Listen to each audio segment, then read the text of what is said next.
So quite a bit's happened this move, so I'm again going to go through those changes with you.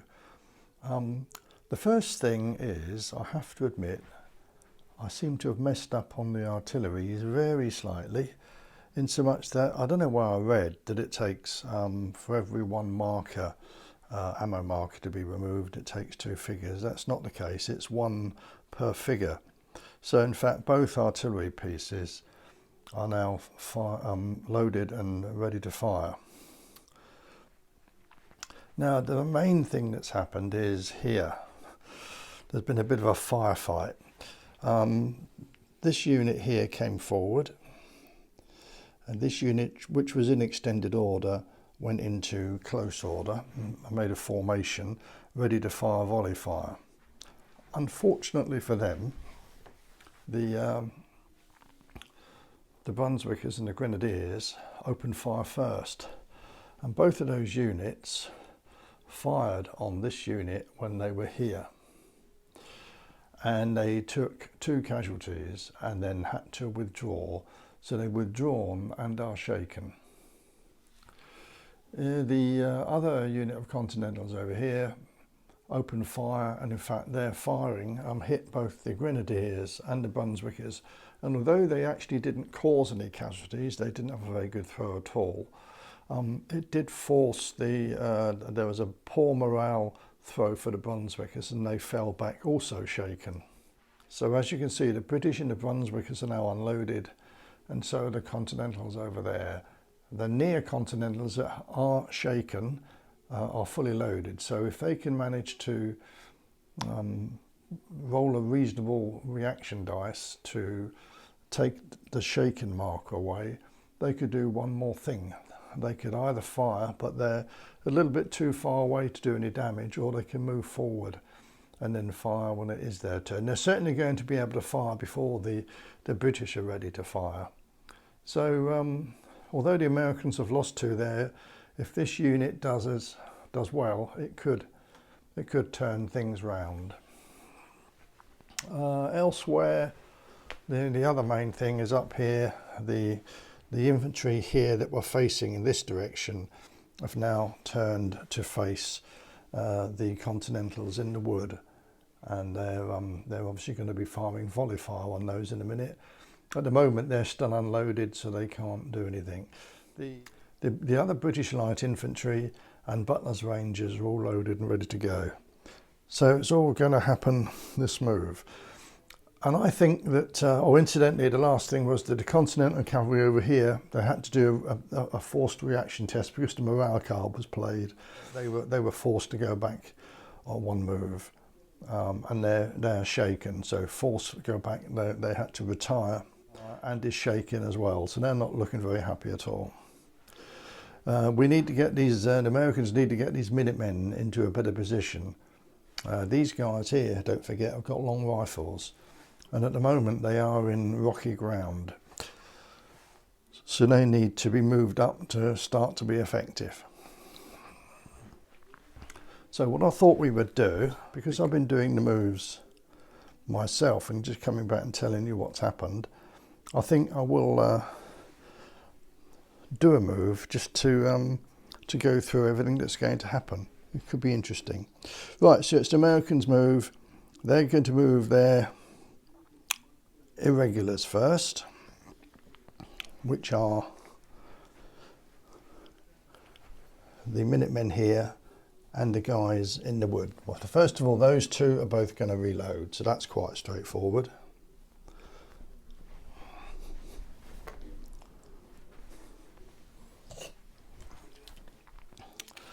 And then what we'll do is, this is rocky ground incidentally, that's not necessarily a solid piece, that's just there to represent its rocky ground. So the infantry can move, and I'm going to move these guys 2 inches. They're going to come this way and get a bit nearer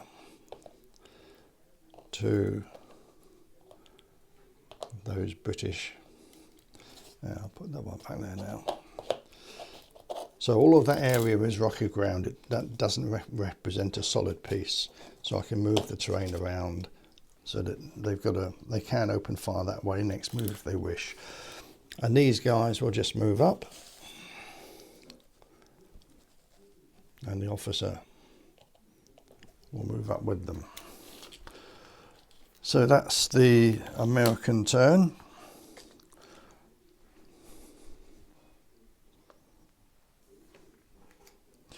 Now it's the British to go. Now they need to move their regulars. These guys need to, well, first of all, they have to try and rally. They have no option but to try and do that. So we need to roll a single dice. 9. So that's going to be pretty good. So the Brunswickers are a trained unit. So they're this first column here. They got a 9. I think this is going to be pretty good, really. There's an officer there with them. So that's 10. There are at least 10 figures. 12. It's formed up. 14. Yeah, look, that's going to be fine. It's easily going to be. It's going to be able to take the shaken marker off, and then they can do one more thing, which will be to reload. Right, this unit will just reload. That unit, incidentally, if it once it passes its rally value, which is only 5, it can do a second thing. If it doesn't pass its rally value, it could have still become unshaken, but it couldn't have done a second activation. So they're all done. These regular cavalry aren't going to go anywhere at the moment. They might as well stay put. The light infantry are not really in a very good position there, although they could open fire, but not many of them will be able to shoot, but we'll do that anyway. I'll go over and move that in a minute. But this unit, the British infantry, are going to do volley fire. The light infantry need to move into a better position, really. They're not doing much where they are. The butler's range is going to have to move out of the way, so I'm just going to move these guys into a better position.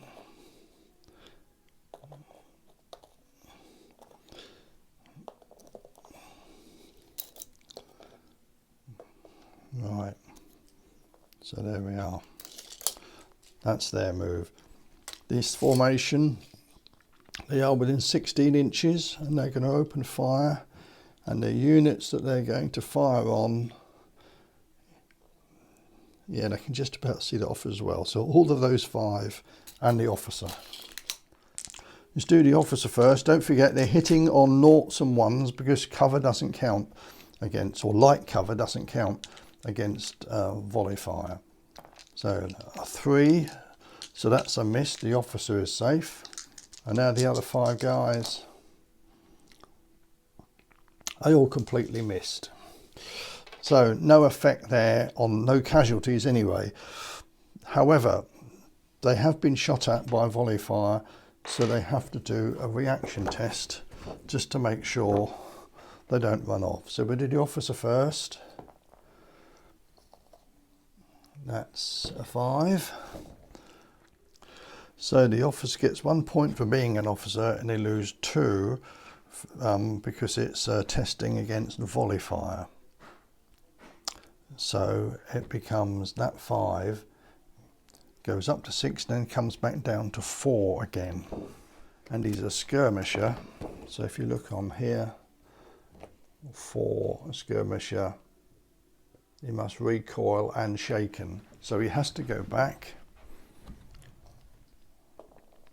Now we normally got a 5-inch move, but in the woods it's now -2 because of the rain, so he's going back about 3 inches. And he's shaken.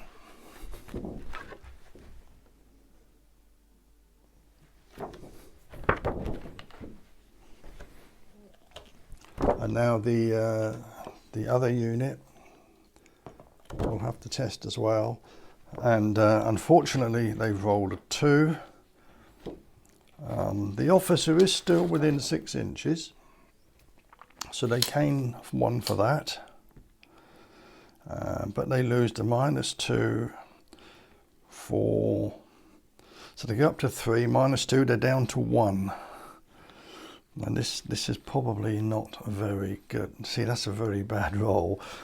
If you roll a 2, and you got -2 for being shot at by volley fire,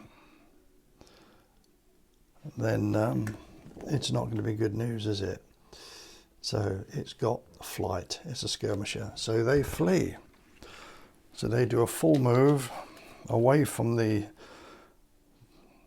what they've been shot at. So they can only move 3 inches because of the terrain has been reduced to -2 inches. Well, they're skirmishers actually, so no, to do another inch. I forgot that, sorry. You see, their normal move is 4 inches. Because they're skirmisher, it goes up to 5. They normally ignore woods, but because it's been raining, they're back down to 4 again. So they're also shaken. So that's paid to the American skirmishers in the wood. They're falling back, but they haven't lost any figures, so they should be able to recover from that quite easily. I need to put a flight marker on there. So they've gone back. They're fleeing. So that's that move. Now it's the Americans' go. Now they've got 2 cards.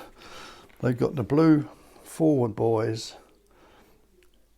or they've got a red forward boys. Well, they obviously don't want to use the red card, so they're going to use the blue forward boys card, which means that all their officers get to do something. And if they've got any elite units, which of course they haven't, the only elite unit on the table is in fact the British Grenadiers, which are there. Right, so let's do that forward boys move. Now, as it happens, the guys in the wood that are fleeing, he can attempt to rally the officer well. That'll be the first thing he does. Let's roll a dice. 5. Now he's a skirmisher, as you can see, and his rally value, he's a skirmisher, as you can see, and his rally value is in fact 5+. He's rolled 5. Let's just do the modifiers. He gets +1 for being an officer, so he's on 6. So he's on 6, so he does stop. He's no longer shaken. He rallies, and he can do, because he's rallied and he's rolled more than his rally value, he can do one more thing. So he'll move forward a little bit nearer. Move these trees around. Now he's also can give an order to a unit of his troop type. So he's going to try and rally the other infantry that just fell back. Oh dear. I don't know whether you can see that. That is a 1, which is not good. Right, so there is an officer nearby, so it becomes 2. But there's no other bonuses there from what I can see. So 2 for a skirmisher. If you look on the board here, there you go. They continue to flee. So that wasn't brilliant, was it? So they're fleeing 4 inches this way. There you go. And they're still fleeing. So he wasn't able to stop them. So that's that officer, the forward boys, his move done. Now we're going to come over here and look at this this officer here. Now he's going to let's see, let's move him up a little bit, and then he's going to give an order. Now he's going to order this unit to move up. The reason he's not going to order them to fire is because they're in rocky ground and they'll get minuses for shooting over the rocky ground, so they just need to move a bit further.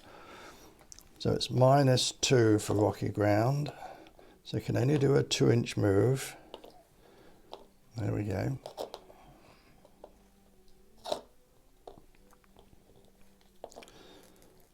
I mean, these rifles have got a long range. The problem they've got is that shooting over rocky ground, although the target isn't in rocky ground, every 3 inches they're firing over that target, over the rocky ground, does reduce their effectiveness. So they need to get pretty point blank, which is what they're doing at the moment. So that's that. Officer moved, and then the only officer left to do something is this one here, and he's going to try and rally this unit because he wants to get them back into play. So he'll roll a dice. 1. Oh dear, oh dear.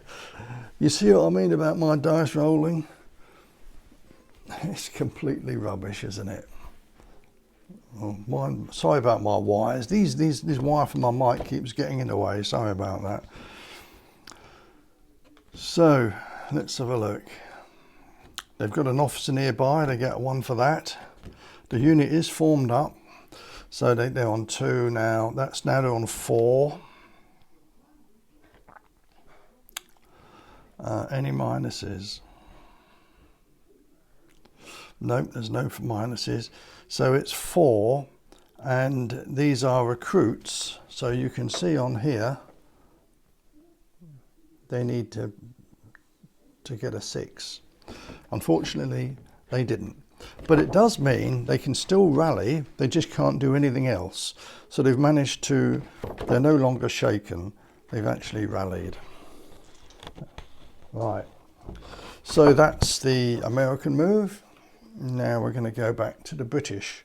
They've got 2 options.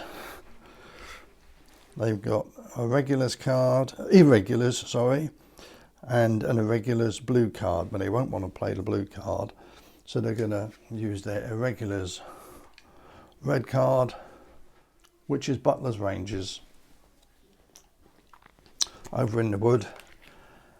And all he's going to do with those is he's going to move them out of the way of the light, of the other light infantry, move them forward, get them into a better position, so they're not blocking out each other's shooting here. So that's all they're going to do. That's the only irregular unit they have on the table. So now it's back to the Americans go. Now they can either use that card or they can use some of these command points. And I think we're going to do that with the Americans. They're going to move a unit, and the unit they're going to move is this one here. They need to get those back into the fight. And as it's between 8 and 11 figures strong, it'll take all 3 of those command ships to be used. But that's what he's going to do. Right. And then we're going to move them forward. Now, they're partially in this marshy area, so they can't move forward as much as they would like. There you go. They'll do a 2-inch move. Now, what that means is, although they can't do anything else, when they do get to fire in a minute, oh, they're still just a little bit too far away. The front rank will be able to fire now. They're out of range. They need to move up, unless, of course, when we move them, we turn them to face that direction instead, and they will be in range of the British Grenadiers. So they've come out of that wood. They've moved 2 inches, and we better make sure that we don't shoot our own officer. There we go. No, I've moved them. Yeah, they can just about do that, because that front unit was here. So they've just got the room to move that unit, and they're now aiming exactly towards those British Grenadiers. So next turn they'll be able to hopefully volley fire and cause a bit of a problem. Right, the last card for the British is, and they have to play it, they really have no option because they've got no command cards, well, no command chips. They will get one for doing this, for using that card. So I'll put that there, but they have to use the irregulars. So the American irregulars get to move again, which are these guys here. So they're just going to move yet again in that solid ground, and they're now nicely set up to do some serious damage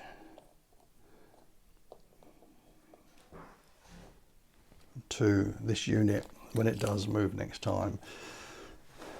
These guys here are going to move up through this gap. They're doing a 4-inch move. They're not actually in close formation here because I've got on a movement tray, but they're not actually a unit that can form close formation. So they're just moving up to go through that. I'll take that movement tray away.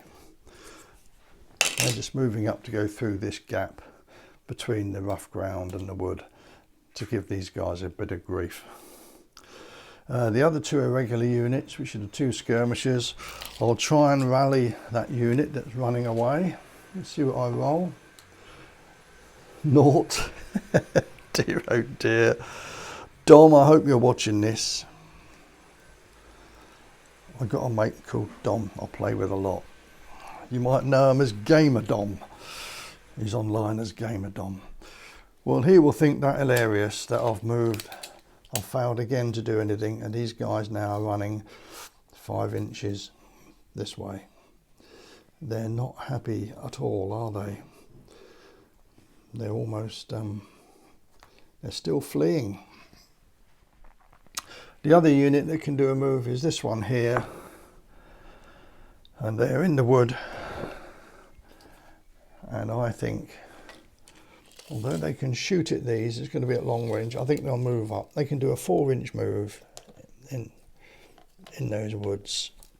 So let's move them up so they can be more effective when they do shoot. There you go. And they're holding that wood at the moment, but whether they'll continue to do so remains to be seen. Now the British, you'll notice, haven't got any cards, so I shall deal out 3 new cards for them. Regulars, so that's a good card for the Brits. Oh, artillery, but it's the blue card. They won't like that one very much. Oh, and the red card, which goes over there, the clock card over there. And they still need to draw one more then. Oh, and it's the other clock card. Blow me, would you believe it? So at that point, I'm just going to put the camera down for the minute. Whoops.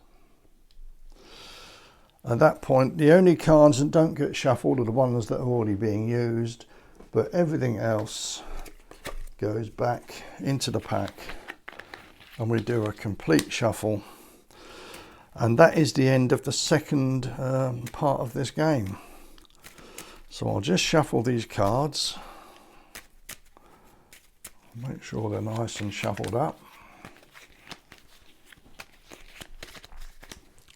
And then I shall draw one more card for the British, and it's an irregular card, British irregulars, so that's not bad. So they've got all their 3 cards.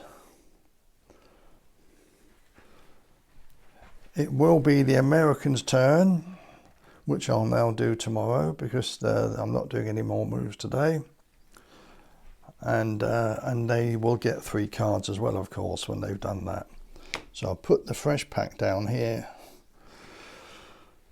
And that's where we are.